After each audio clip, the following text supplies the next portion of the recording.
Buenos días, nosotros somos el grupo 2, conformado por Felipe Álvarez, María Fernanda Santos y Paula Quevedo. Hoy les presentamos clustering de series de tiempo con Dynamic Time Warping, teoría y laboratorio en R. La presentación tiene dos partes. En la teórica veremos contexto, clustering clásico versus temporal, por qué falla la euclidiana, la intuición de DTW, fundamento matemático, el warping path y sus supuestos, y luego pasamos al laboratorio en R. Para dar un contexto, una serie de tiempo es una secuencia de observaciones ordenadas en el tiempo. Lo que la distingue de otros datos es que el orden importa. No podemos tratar cada punto de forma independiente. Formalmente la escribimos como x igual al conjunto x1, x2 hasta xn, donde cada xi es el valor registrado en el instante i. Pensemos en un ejemplo concreto. Si tenemos las ventas semanales de un producto durante un año, no es lo mismo vender 100 unidades en enero que en diciembre. El valor es el mismo, pero su posición en la serie cambia completamente su significado. Eso es lo que queremos decir cuando decimos que el orden codifica información. Este tema se enmarca en el análisis estadístico de datos y cuando trabajamos con series de tiempo, el objetivo no es predecir, sino describir patrones y estructura, explorar sin variable respuesta y visualizar para detectar grupos naturales. Unos ejemplos concretos podrían ser las ventas por semana, los registros climáticos o señales SG. En todos estos casos, lo que nos interesa no es un valor puntual, sino la forma que traza la serie a lo largo del tiempo. El clustering clásico, como K-means, trabaja con vectores de atributos y usa distancias como la euclidiana. Compara los datos tal como están sin ningún concepto de tiempo. El clustering con DTW es diferente. DTW, que significa Dynamic Time Warping o deformación dinámica del tiempo, es una métrica diseñada específicamente para series temporales. En lugar de comparar los datos posición a posición, alinea el eje temporal antes de medir, estirándolo o comprimiéndolo según la forma de cada serie. Eso le permite reconocer que dos series son similares, aunque una esté desplazada en tiempo respecto a la otra. Por eso, el clustering con DTW trabaja con secuencias ordenadas, emplea métodos reales como centroides en lugar de promedios artificiales y tolera desfases temporales que el clustering clásico simplemente no puede manejar. Lo que comparten ambos son el aprendizaje no supervisado, agrupan por similitud, requieren definir un K y se validan con la silueta. Pero la diferencia es cómo miden esa similitud y esto pues lo cambia todo. Veamos ahora en concreto por qué la euclidiana falla. Esta distancia compara índice contra índice. El punto 1 de x con el punto 1 de y. El punto 2 con el 2. Formalmente es la raíz cuadrada de la suma para cada instante y del cuadrado de la diferencia entre xy y y. Es completamente rígida. El problema surge cuando dos series tienen la misma forma pero en instantes distintos. Un pico en t igual a 10 en una serie de tiempo y en t igual a 13 en otra. La euclidiana las clasifica como distintas porque compara posiciones, no formas. En la práctica, esto significa que si tenemos series de ventas con el mismo comportamiento estacional, pero que empiezan en meses distintos, el clúster euclidiano las va a separar aunque sean estructuralmente idénticas. DTW resuelve justamente este problema. No intenta alinear las series de tiempo en un instante fijo, sino que busca el camino de menor costo a través de una matriz donde cada celda representa el costo de emparejar dos puntos distintos de las dos series. El resultado es una alineación flexible que respeta la forma, pero no exige sincronía temporal. El valor final de esa matriz es la distancia de TW entre las dos series, el costo total mínimo para alinearlas de principio a fin. No modifica los datos, solo cambia cómo se comparan, y esa distancia reemplaza directamente a la euclidiana como insumo para el clustering.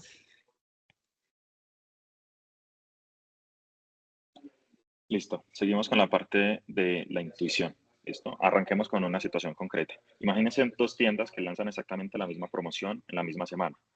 Ambas las ventas suben, alcanzan un pico y luego vuelven a normalizar el patrón. Y es idéntico.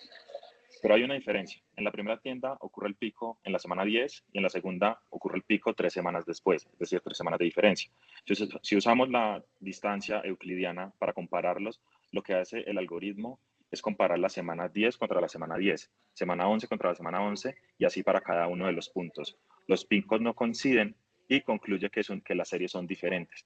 Esto es un error. Desde cualquier perspectiva de negocio, ambas tiendas tuvieron la misma campaña exitosa. ¿Listo?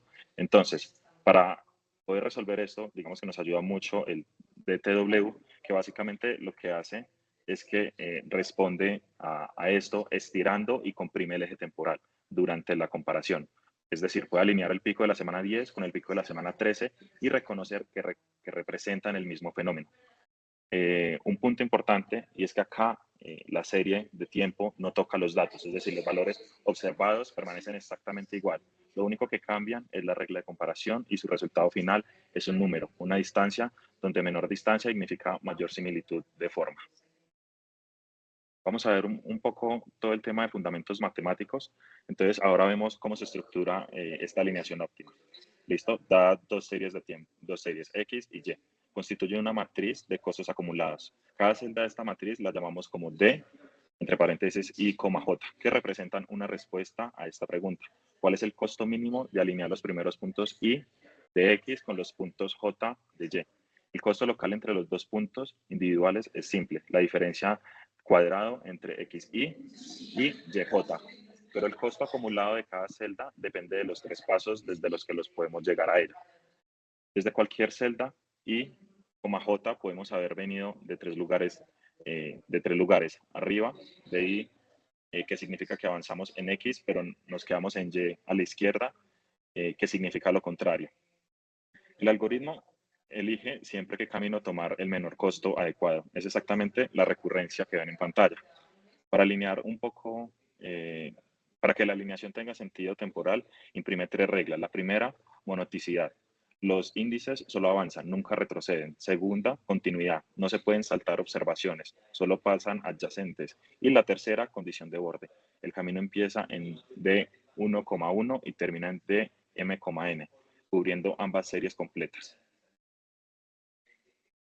Y ahora acá, digamos que el warping path o la trayectoria de formación explica un poco más matemáticamente el slide anterior, que tiene representación visual mucho más clara. ¿Listo? Entonces, el warping path o la trayectoria de formación, lo que ven en pantalla es una matriz de costos. El punto verde es el inicio en la celda D1,1 y el punto rojo es el final, la celda Dn,m. En esta distancia, el DTW de las celdas es el warping path o la ruta de menor costo para encontrar el algoritmo a partir de un extremo para llegar al otro. La clave para leer este camino es la diagonal. Si el camino va perfectamente en diagonal, significa que las dos series de tiempo están completamente sincronizadas para cada punto X y alineada con cada punto correspondiente Y. Pero cuando hay desfases temporales, los caminos se desvían. Un desvío hacia arriba en X significa que va más lento en el tramo Y. Un desvío hacia la derecha significa exactamente lo contrario. Esos desvíos son exactamente compresibles en el tiempo, como lo mencionamos anteriormente en la parte de intuición. Lo que hace que este pad especialmente valioso no es solo que da un número de similitud, nos permite una muestra exacta de cómo se alinearon las dos series para poder llegar a ese número. Esa interpretabilidad es la distancia euclidiana que simplemente esta no la tiene. Muy bien, para cerrar este bloque teórico hablemos de cuándo usar DTW, en qué condiciones funciona bien y dónde puede fallar. Las ventajas que motivan esto es que tolera desfases temporales. Es exactamente el problema que venimos con las dos tiendas. Puede comparar series distintas de longitud, quedarse muy flexibles, detecta similitudes de forma, aunque los eventos ocurran en momentos distintos, y no requieren etiquetas. Es completamente no supervisado. Pero en DTW tiene supuestos que debemos cumplir para que funcione correctamente. Las series deben ser comparables, mismo dominio, misma naturaleza. Deben estar en la misma escala. Si no hay una normalización, debemos de hacerla antes. Asumimos que la forma temporal es informativa, que los patrones tienen significado real y los datos no deben tener outliers extremos, porque en DTW podría alinearse el ruido en lugar de un patrón verdadero. Y los fallos, digamos que las partes negativas de usarlo, que también debemos de conocer, primero es computacional, puede volverse lento con series de tiempo bastante largos. El segundo es la sensibilidad al ruido. Los datos sin limpiar pueden arruinar la alineación. Y el tercero y el más útil es la sobrealimentación. Puede ser tan flexible que terminen forzando la similitud entre series que en realidad son distintas. Especialmente no se ponen restricciones y cuando hay que elegir un número del clúster K, todo lo distorsiona por el análisis.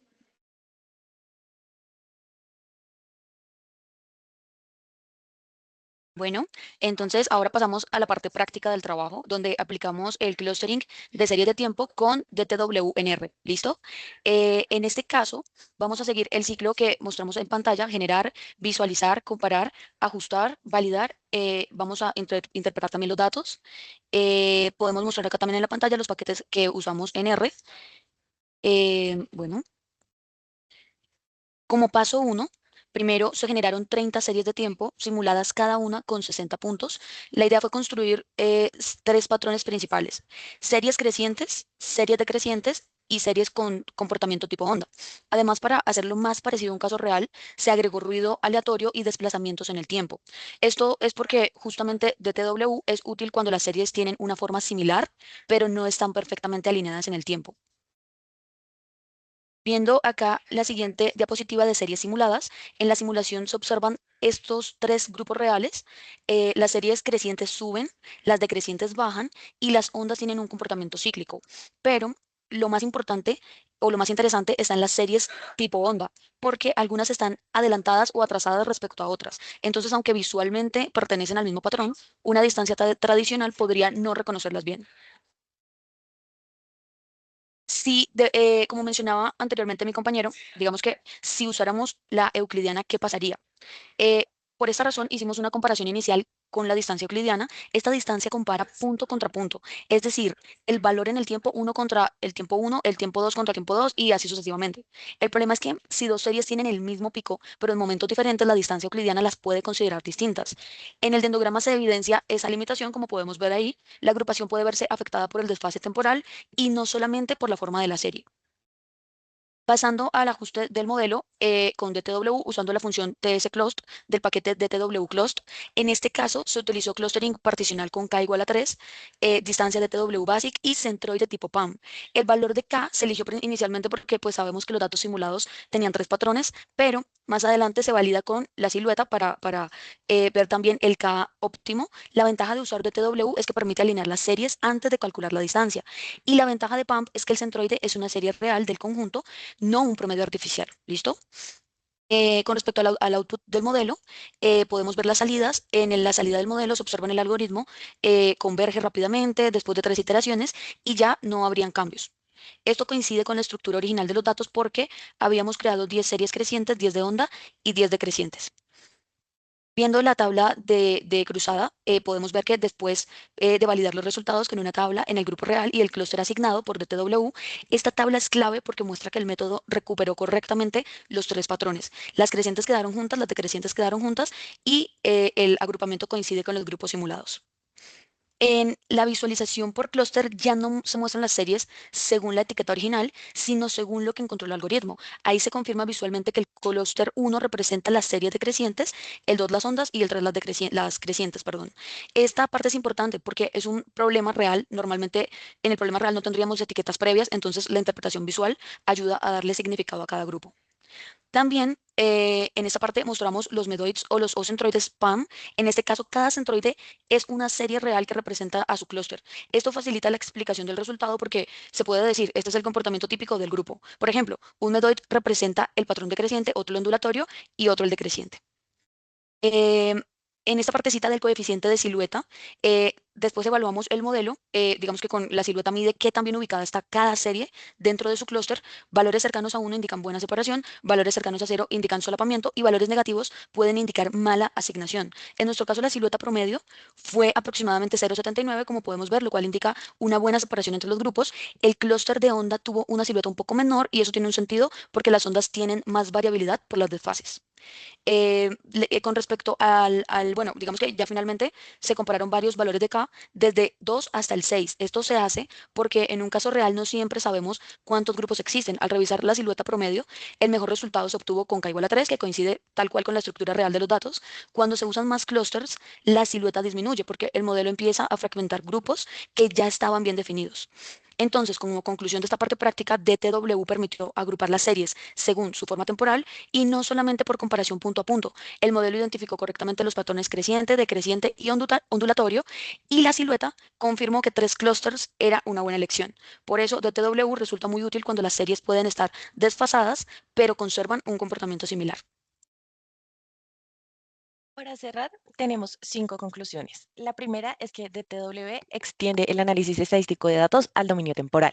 Nos permite trabajar con la forma de las series y no solo con los valores puntuales, lo que abre la puerta a análisis mucho más ricos en contextos donde el tiempo importa.